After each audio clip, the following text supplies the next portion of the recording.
Kembali lagi bersama saya Prawitodoro di channel prawito.com. Kali ini kita akan melanjutkan tutorial kita tentang React Native Basic. Kali ini kita akan melanjutkan tutorial kita di mana kita akan mencoba memahami siklus hidup komponen yang dibuat dengan functional komponen. Di sini kita melihat app.js ini memanggil komponen Flexbox. Nah, Flexbox ini dibuat dengan kelas komponen. Nah, saya akan menduplikasi kelas komponen ini dan akan saya buat dengan menggunakan functional komponen di bawahnya sini. Sehingga saya akan buat const Flexbox. Nah, akan saya buat dengan functional komponen seperti ini, di mana akan mereturn konten yang ini. Kontennya sama ya, tidak saya rubah. Cuman saya rubah cara pembuatan komponennya saja. Nah, kalau sudah seperti ini, yang atas kita komen, karena tidak kita gunakan untuk sekarang.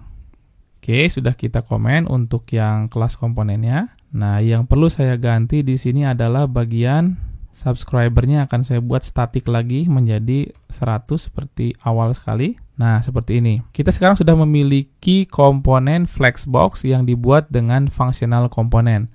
Nah, sekarang saya akan memberikan contoh siklus hidup dari sebuah komponen yang dibuat dengan metode functional komponen. Nah, kalau kemarin sudah mempelajari yang kelas komponen yang ini, siklus hidupnya ada mounting, kemudian ada updating, dan yang terakhir adalah unmounting atau ketika komponennya hilang. Nah, hal yang sama juga dengan functional komponen di sini, kita memiliki 3 siklus hidup yang sama, yaitu mounting. Jadi proses muncul pertama. Yang menariknya di functional komponen atau biasa disebut dengan hooks ini, itu semua life cycle dibungkus dalam satu metode saja. Kalau kemarin kan ada 3 nih.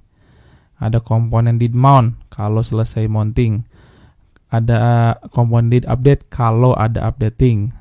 Ada komponen will unmount kalau dia hilang dari tampilan.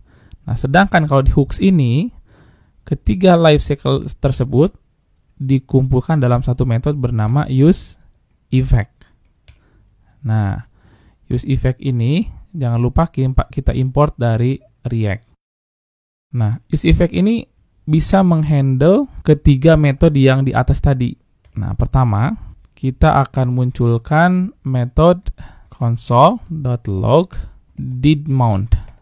Kalau di sini tidak ada istilah render ya, karena langsung ke return di sini.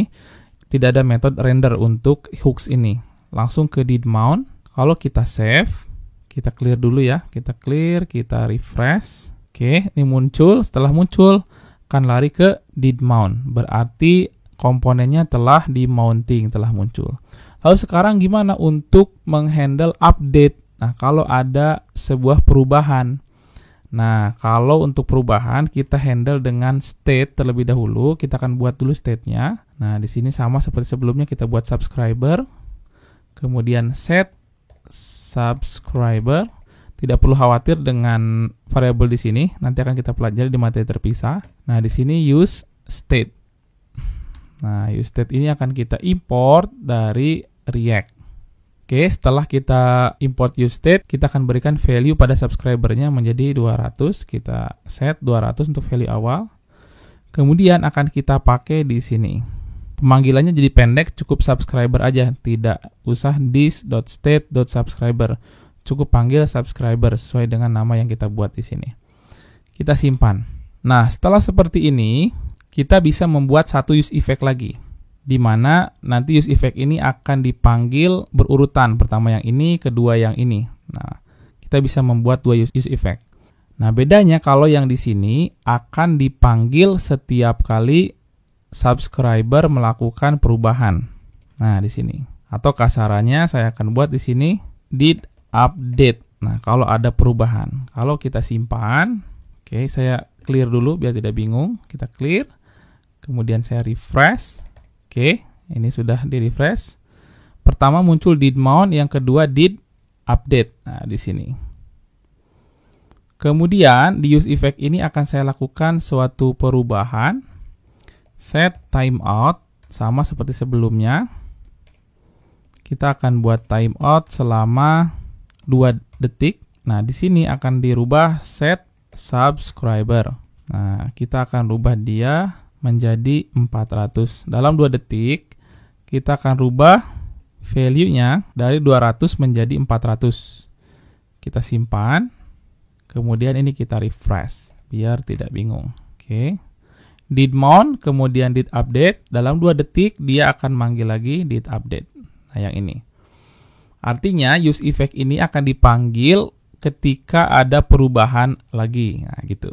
Atau, ini bisa kita sederhanakan menjadi satu use effect saja. Caranya, kita pindahkan ke sini. Nah, kita return. Kita return apa? Kita return sebuah function. Nah, fungsinya cuma isinya console log aja dulu. Ini did update. Nah, kita save. Kita matikan dulu use effect yang bawah. Kita simpan dan kita refresh. Nah, kalau kita lihat, kita clear dulu ya. Kita clear dulu, kemudian kita refresh. Oke. Komponen sudah muncul, kemudian di sini muncul did mount. Nah, berarti di sini did mount sudah dipanggil.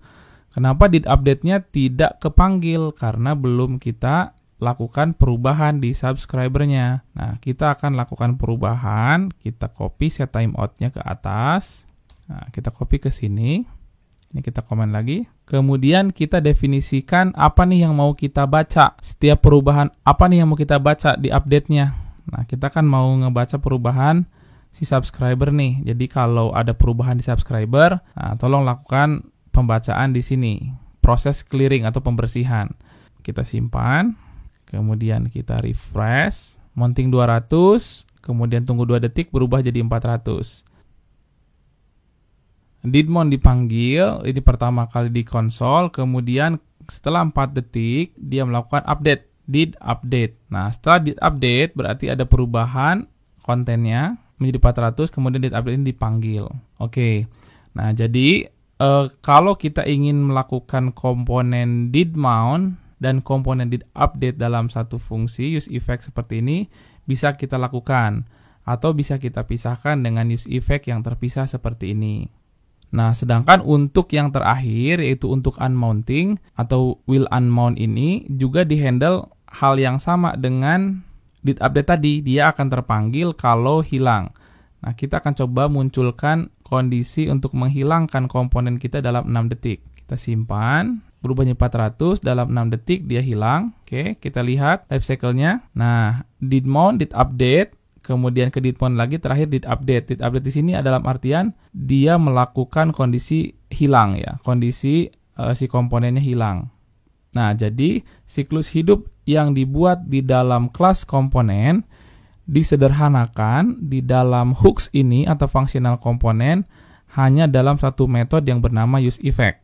Nah, bedanya kalau rekan-rekan hanya ingin menggunakan did mount-nya saja, berarti kita tidak perlu memasukkan parameter di sini.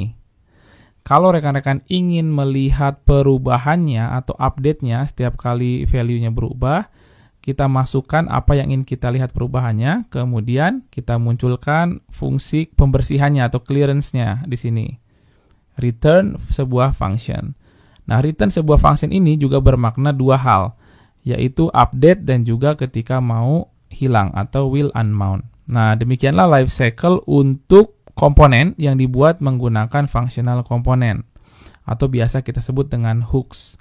Kalau dari sisi codingan, penggunaan hooks sangat efisien dalam hal codingan, dia sangat pendek. Sehingga nanti di tutorial selanjutnya mungkin banyak komponen yang saya buat dengan menggunakan functional komponen atau hooks ini. Karena dia sangat efektif sekali untuk kita buat di dalam pembuatan komponen. Baik, demikianlah tutorial tentang life cycle di dalam functional komponen atau hooks. Semoga bermanfaat.